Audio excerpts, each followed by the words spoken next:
सामाजिक कार्यकर्ते अंजली दमानिया ताई सध्या आमच्यासोबत आहे। ताई, सुपेकरच्या नवीन लिस्ट एक समोर आलेत, काय आहे लिस्ट मध्ये, काय भाव आहे त्यांच्या?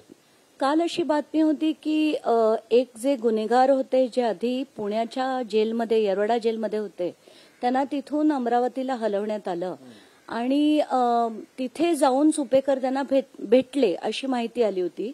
मग मी त्यांच्या ऍडव्होकेटशी बोलले आणि ऍट लेंथ बोलले की पहिलं तर ती बातमी अशी होती की 500 कोटी रुपये त्यांनी मागितले त्या कैद्याकडनं। तर मला पहिलं तर ती बातमी पटेना म्हणून मी त्यांच्याकडनं खात्री करून घेतली।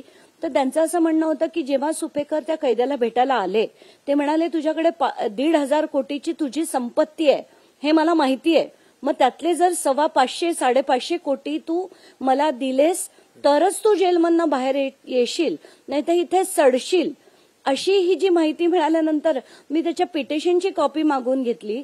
2023 मध्ये सुपेकर त्यांना भेटायला गेले होते अशी ती पिटिशनमध्ये लिहिलेलं आहे आणि 2023 मध्येच त्यांनी हे कोर्टापुढे नागपूर खंडपीठापुढे फाईल केलेलं आहे। तर याच्यात सगळं अगदी क्रमवार लिहिलेलं आहे की 3.5 तास हे त्या जेलमध्ये बसून होते। आता अशी देखील माहिती मिळते की अमरावतीचे तिथले जे जेलर होते ते सुद्धा या सुपेकरांचे नातलग होते असं त्यांनी मला सांगितलंय। तर आता मी ती पण चौकशी करणार आहे की ते नातलग म्हणजे एक्झॅक्टली कोण होते सुपेकरांचे। जसं आपल्याला कळलं की इकडे पुण्यात सुद्धा एक जे PI आहेत ते सुद्धा सुपेकरांचे नातलग आहेत आणि ते सुद्धा आगवणे कुटुंबाला मदत करत होते। त्यामुळे यांचं काही असं नातलगांचं जाळच आहे की काय असा प्रश्न पडतो। 1,500 कोटीची तुमची संपत्ती आहे तर त्यातले 500 कोटी जर तुम्ही मला दिलेत तरच तुम्ही जेलमधनं बाहेर या, नाही तर इथे सडत राहाल असं म्हणून त्यांनी मागणी केली आहे। अतिशय गंभीर आहे, म्हणूनच मी ठरवलंय की आता या सगळ्या गोष्टी रोज नवनवीन खुलासे होत आहेत। काल मला अजून एका केसची माहिती मिळाली आहे, त्याचे डिटेल्स मी काढले। तर काल मला जळगावहून अख्खी मालिकाच झाली होती त्यांच्या विरुद्ध। म्हणजे एका वर्तमानपत्राने अख्खा आठवडाभर बॅक टू बॅक माहिती दिली होती की प्रत्येकाकडनं, प्रत्येक PI कडनं ते पैसे घ्यायचे, ते सोन्याचं 1 तोळा घ्यायचे दिवाळीला पण, आणि जळगावची मिठाई लई भारी अशा यांनी त्यांनी तो एक पूर्ण मालिकाच त्यांच्या विरुद्ध केली होती। आणि या सगळ्या गोष्टी अतिशय सिरियस आहेत आणि गृह मंत्रालयाला मी याच्याबद्दल पण लिहिणार आहे। बीडमध्ये एक नवीन व्हिडिओ समोर आलाय, फिल्म स्टाईलमध्ये मारहाणच्या, एका कुटुंबियाला मारहाण केलेत। असं बीडची घटना थांबत नाहीये, तुम्हाला असं वाटत का? बीड तर खरंच बोलावं तेवढं नवलच आहे, कारण रोज अशा ज्या मारामारीच्या घटना येत आहेत, कारण तिथल्या मला असं वाटतं आमदार खासदारांना ना आपलं डोकं ठिकाणावर आणण्याची गरज आहे।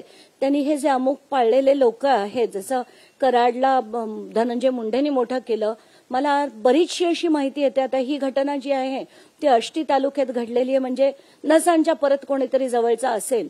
तर मला असं वाटतं की तिथल्या आमदारांना खरंच एक सक्त ताकीद देण्याची गरज आहे मुख्यमंत्र्यांकडनं। पालकमंत्री काही करतील असं मला काही विशेष वाटत नाही, कारण त्यांच्या पुण्यामध्ये ते अनेक वर्ष पालकमंत्री आहेत, पण पुण्यात घटना अशा वाढतच चालल्या आहेत, त्यामुळे त्यांच्याकडनं फारसं काही होईल असं वाटत नाही।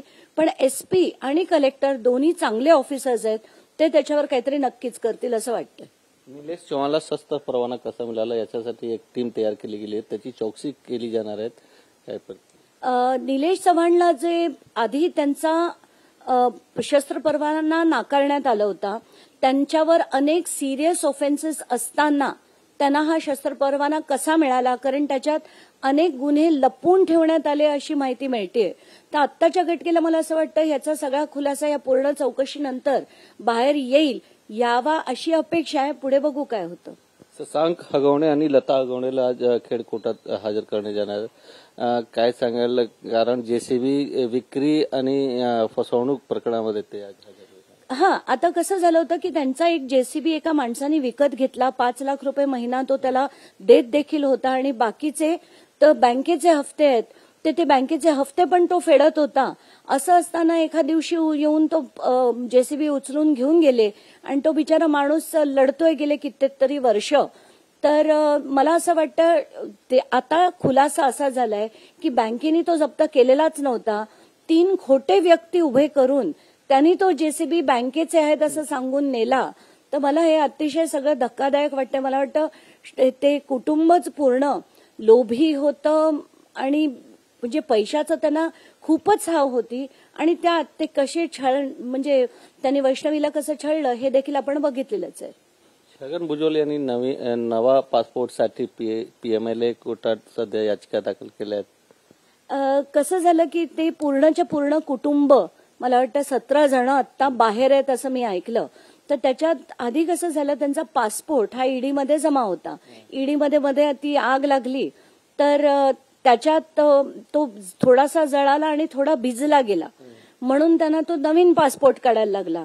आणि आजची जी बातमी आहे त्याच्यात असंच दिलंय की तो जळालेला होता, भिजलेला होता म्हणून नवीन काढण्यात विलंब झाला म्हणून त्यांनी आता आणि 4 दिवसाची वाढीव हे कोर्टाकडनं मागितली होती. ईडीने परत तेच सांगितलं त्यांचा स्टँडर्ड डायलॉग की हे कुठे पळून जातील, पण मंत्री असे पळून जात नाहीत वगैरे वगैरे अशा आर्ग्युमेंट केल्यानंतर त्यांना तो वाढलेला अवधी दिला गेलाय कोर्टाकडनं. पण हे सगळं बघून खूप दुःख होतं की अतिशय संसद ही जी अतिशय पवित्र अशी जागा आहे तिथे असे गुन्हेगार लोक आपण बसवलेत याचं मला खरंच दुःख होतं. कॅमेरामॅन संतोष कदमसह गोविंद ठाकूर, TV9 मराठी, मुंबई.